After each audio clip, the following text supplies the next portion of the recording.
फिर से आपका स्वागत है अपने चैनल हक की बात में। आज हम जिस शख्सियत के साथ में बैठे हैं उनका नाम है श्री अभिजय नेगी। अधिवक्ता हैं और माननीय उच्च न्यायालय में प्रैक्टिस करते हैं।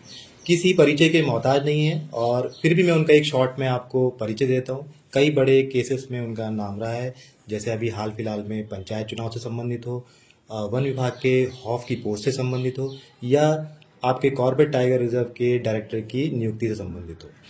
आज हम जिस विषय पे सर से बात करने के लिए आए हैं वो केस है Dinesh Chauhan versus state of Uttarakhand और दिनेश परिहार स्टेट ऑफ उत्तराखंड। इसका जो मुख्य विषय था वो ये था कि राज्य सरकार द्वारा एक जियो लाया गया था जिसमें ये कहा गया था कि जो लोग उपनल के माध्यम से कार्यरत हैं और उनके जो वेतन हेड है उनका हेड बदल दिया गया था, जिसके कारण समस्या ये उत्पन्न हो गई थी कि जिन लोग सृजित पद के सापेक्ष नहीं थे उनको वेतन देने में दिक्कतें आना शुरू हो गई थी, जिसके कारण लोगों की नौकरियां जा रही थी।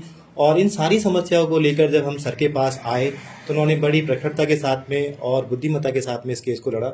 और मैं साथ में ये भी कहना चाहूँगा कि एक नाम मात्र की फीस में, यानी ये उनका हमारे ऊपर एक तरीके से मैं उपकार ही मानूंगा, क्योंकि रोजी रोटी 2100 समथिंग लोगों की बचाई है। भले ही वादी के रूप में 300 लोग आए थे, परंतु एक बड़ा तबका था जो इससे लाभान्वित हुआ है। तो हम सर से ही जानना चाहेंगे, सर अब जब इसमें इंटरिम ऑर्डर के बाद एक फाइनल ऑर्डर आ गया है तो वो हमारे लिए किस प्रकार से लाभकारी है और हमें उसे किस नज़रिए से देखना चाहिए, प्लीज सर। सबसे पहले तो आपके जो सभी लोग इसको देख रहे हैं, जो आपके श्रोता हैं और जो आपके दर्शक हैं, उन लोगों को मेरा नमस्कार। और जैसा नितिन जी आपने अभी उल्लेख किया कि लगभग 2187 लोग हैं जिनकी नौकरियां इससे प्रोटेक्ट हो जाती हैं, क्योंकि 18 जुलाई 2023 का वह शासनादेश था जिसमें मद संख्या के अनुसार ही मद संख्या 8 में उन्होंने कह दिया था कि भाई क्योंकि मद संख्या ही अवेलेबल नहीं है आउटसोर्स बाहरी स्रोत के कर्मचारियों के लिए, इसीलिए हम उनको रख ही नहीं सकते। और 18 जुलाई 2023 के बाद 17 नवंबर 2023 को वन विभाग में ये बैठक हुई थी, या आहूत हुई थी, और इसमें कहा था कि अब हम इन लोगों को हटाएंगे और हटाने की प्रक्रिया भी शुरू हो ही गई थी। हम लोग तत्काल कोर्ट गए। कोर्ट में भी प्रथम सुनवाई में स्थगन आदेश पारित हुआ ऐसा नहीं है, 2-3 सुनवाई हुई, छोटी छोटी डेट्स लगी। फिर कोर्ट ने तत्कालीन प्रमुख वन संरक्षक जो उस समय थे अनूप मलिक साहब, उनको कोर्ट ने बुलाया। उनकी पर्सनल अपीयरेंस हुई वीडियो कॉन्फ्रेंसिंग के माध्यम से, और उन्होंने वहां पर अपना एक स्टेटमेंट दिया जो 8 जनवरी 2024 शीतकालीन अवकाश पड़ने ही वाला था उच्च न्यायालय में, उससे ठीक पहले उन्होंने रिकॉर्ड किया अपना एक स्टेटमेंट कि हमें इन सभी लोगों की आवश्यकता तो है पर मद संख्या आज की तिथि में उपलब्ध नहीं है, इसलिए हम इन लोगों को नहीं रख सकते। ऐसा उन्होंने एक अजीबोगरीब बयान कोर्ट में दिया, जिसको प्रस्तर 14 में कोर्ट ने रिकॉर्ड किया, और प्रस्तर 20 में 8 जनवरी 2024 के अपने आदेश में कोर्ट ने यह भी रिकॉर्ड किया कि उन्होंने कहा कि हम इस मुद्दे को राज्य सरकार से चर्चा कर इसका समाधान करेंगे।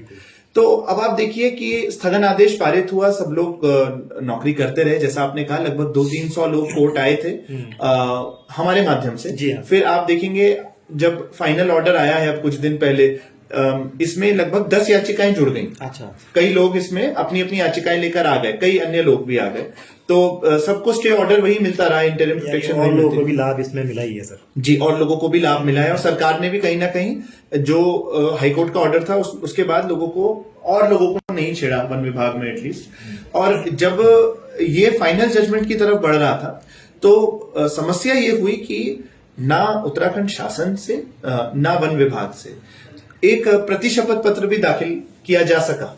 वह हमारी किसी बात का खंडन ही नहीं कर पाए 2 वर्षों से। बिल्कुल सर। और 2 वर्षों में उनसे जब काउंटर ही नहीं दाखिल हो सका तो कोर्ट ने इसको फाइनल जजमेंट के लिए ले लिया और अपने उस अंतरिम प्रोटेक्शन को फाइनल कर दिया। अब इसका प्रभाव देखिए, हमें यह समझना होगा कि मद संख्या परिवर्तन के आधार पर क्या आप किसी बाहरी स्रोत के कार्मिक को बेदखल कर सकते हैं नौकरी से? इस पर अब कानूनी सिद्धांत प्रतिपादित जो हो गया है वह यह है कि ऐसी दुर्दमनीय प्रवृत्ति अब नहीं चल सकती उत्तराखंड में कि आप मद संख्या परिवर्तन करके लोगों को नौकरी से बाहर कर देंगे। अब आप ऐसे नहीं कर सकते। कोर्ट ने साफ साफ लिखा है अपने ऑर्डर में कि ये किसी की नौकरी समाप्त करने का तरीका नहीं हो सकता। स्पष्ट तौर पर शासनादेश क्वाश नहीं हुए हैं, लेकिन वह निष्क्रिय हो गए, निरीह हो गए, वो उनका कोई प्रभाव नहीं रहा है, क्योंकि 18 जुलाई 2023 का शासनादेश हो या 17 नवंबर 2023 की वन विभाग की उच्च स्तरीय बैठक का निर्णय हो, अब माननीय उच्च न्यायालय का जो फैसला है, जो फील्ड होल्ड करता है, जो आपका फैसला है दिनांक 10 दिसंबर 2025 का, अब ये फील्ड होल्ड करता है। तो इसका तो अब तात्पर्य यही हुआ।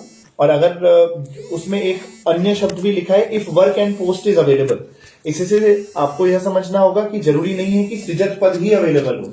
देखिए, सृजन को लेकर तो 1113 पोस्ट के करीब का सृजन की प्रपोजल पेंडिंग है शासन स्तर पे, है ना। 27 अप्रैल 2018 में भी ये एक कवायद पूरी शुरू हुई थी, लेकिन वो पद सृजन क्यों नहीं हो पा रहा है, वो एक अलग समस्या है। लेकिन इतनी बात ये जरूर है कि if work in post is available का तात्पर्य केवल यह है, किसी डिवीजन में अगर कोई बाह्य स्रोत का कार्मिक कार्यरत है और उसकी आवश्यकता है, तो वो अपना काम करते रह सकता है और अपने वर्क एंड पोस्ट के अनुसार वो अपनी सर्विसेज दे सकता है। जरूरी नहीं है, आपने जैसे अभी एक बात कही थी अपने क्वेश्चन में नितिन जी की सृजक पद के सापेक्ष ही, तो सृजक पद के सापेक्ष तो सृजक पद में तो एक नियमित ही आ जाता है। अच्छा सर, ये दोनों चीजें कॉन्फ्लिक्ट भी कर रही थी। एक तरफ उसी जीवो में ये लिखा था कि सृजित पद के सापेक्ष कोई नहीं होगा, और दूसरी तरफ ये लिखा कि सृजित पद के सापेक्ष ही 08 से सैलरी दी जाएगी। तो ये दोनों बातें आपस में जो है विरोधाभास पैदा कर रही थी, तो इसको तो निष्क्रिय होना ही होना था। बिल्कुल आप सही कह रहे हैं, इसको होना ही होना था, कहीं ना कहीं वही हुआ जो होना ही था। लेकिन आप ये समझिए कि सरकार को एक काम चलाओ व्यवस्था सरकार ने निर्मित करी है। सरकार चाहे तो इस काम चलाओ व्यवस्था में जो लोग बहुत समय दे चुके हैं उनको कैसे रेगुलराइज किया जाए, इस पर बड़ा एक्टिवली सोचकर काम कर सकती है। लेकिन सरकार की ये मंशा ही नहीं रहती, जबकि आप लोग तो उसके लिए कितनी लड़ाई लड़ रहे हैं और बहुत महत्वपूर्ण कार्य करते हैं। अन्य विभागों में भी करते हैं, वन विभाग में भी, फॉरेस्ट फायर हो, रेस्क्यू से संबंधित हो, या कहीं भी किसी भी प्रकार की आपदा आई हो, तो ज्यादातर जो होता है वो आउटसोर्सिंग के लोग ही आगे होते हैं। ऐसा नहीं है कि वो लोग नहीं होते, और उनका किसी भी तरीके से जो उनका काम है वो नगण्य नहीं हो सकता है। आपके घर में सांप आ जाए, कोई और चीज आ जाए, वही लोग आते हैं, जबकि उनके बदले में उनको इतना अच्छा कोई वेतन भी नहीं मिलता। तो ये एक भार समाज के ऊपर भी जाता है कि इस विषय पर सोचें कि आपको जो लोग सर्व कर रहे हैं वो कोई भले ही किसी अन्य ऐसे स्रोत से हैं जो बाह्य स्रोत कहलाता है, परंतु उनकी सेवाएं किसी भी तरह से कम नहीं है। तो कोर्ट ने भी एकदम सही न्याय दिया उनके लिए। बिल्कुल। और देखिए, न्याय के सिद्धांत इसी तरीके से परिमार्जित होते हैं कि हमें अपनी ओर से प्रयास करने हैं, और अच्छा है इस देश में कि कानून व्यवस्था है और कोर्ट ने आदेश पारित किया है। अब देखते हैं सरकार इसको किस तरीके से लेती है, क्या वो इसके खिलाफ और आगे लड़ती है। लेकिन मुझे लगता है कि अब ऐसा नहीं उनको करना चाहिए।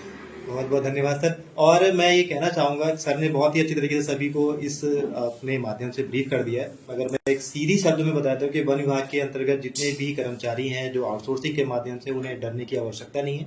उनकी सेवाएं निरंतर चलती रहेंगी। भले ही ये सर्दी की सर्द रातों में ये ऑर्डर आया था नैनीताल के, मगर इसका गर्मजोशी से स्वागत करिए और हमेशा इससे लाभान्वित होते रहेंगे, और आशा करते हैं आप लोग हमारे साथ जुड़े रहेंगे। धन्यवाद।